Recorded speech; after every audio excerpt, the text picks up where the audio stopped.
Hi, I'm Alex Mullarky, and last year I set out with my partner Lachlan on a hiking and camping adventure in the Bulgarian Rhodope Mountains in search of Europe's wild horses.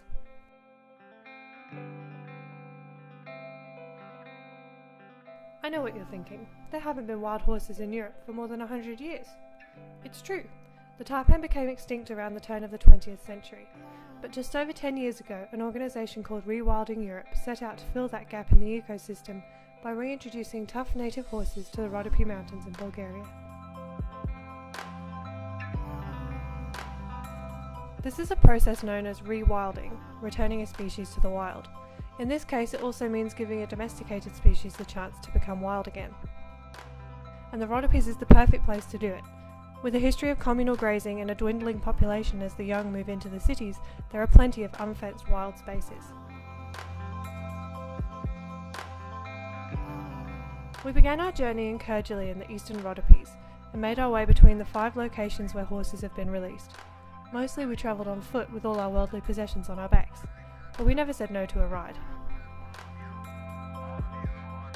We found horses of different breeds and in different stages of rewilding. The Konik is a hardy breed from Poland that was once involved in attempts to breed back the extinct taipan. In fact, it's believed to be descended from the taipan and has the stripy leg markings and dorsal stripe associated with primitive horses. All the Konik horses we saw had tough hooves and were in great condition. In other places we found the local Karacachan breed, which is in an earlier stage of rewilding. It takes multiple generations to produce hardy horses that really thrive in the wild. At one location the horses were still going through this difficult stage, some skinny with overgrown hooves and others coping well. At the next location we found a thriving population of Karacachan which has been established for the best part of a decade. The idea is that once all the herds are well established and grow and intermingle, the concept of breed will cease to matter. Natural selection will take over and the horses best suited to survival in the wild will become a new species of wild horse. Seeing horses living full lives, exercising their instincts in complete freedom, was truly exhilarating, but there were other times, like when we were woken in the night by the sound of wolves stalking a nearby herd, that it was hard to let go of the instinct to worry about their safety. We think of horses as our pets, our partners, but there is so much more depth to this species. Horses have only been domesticated for a few thousand years out of millions of years of evolutionary history. Our trip had its ups and downs. Literally speaking, we were walking in the mountains. There was a lot of sweat and aching muscles involved. There was the time we went the wrong way down a mountain and had to come back up, the time the border police drove up to our tent in the middle of the night and demanded our papers, and the ongoing struggle to find trail markers on paths that weren't even on our maps.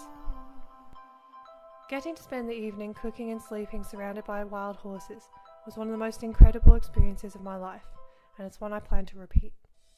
Carrying everything you need on your back, appreciating simple food, reading a good book and soaking in the silence, it shows you that there's very little you actually need in life to be content. And what does this mean for the horse? Well, they've travelled from wild creature to domesticated working animal, and now they're beginning to find their place in the environment again. But humans and horses have a deep connection that isn't going to fade away anytime soon. This is a success story. The taipan became extinct because of us, but now people all over the world are working towards fixing the ecosystems we have damaged. In the words of Dr. Jane Goodall, it is not too late to turn things around if we all do our part.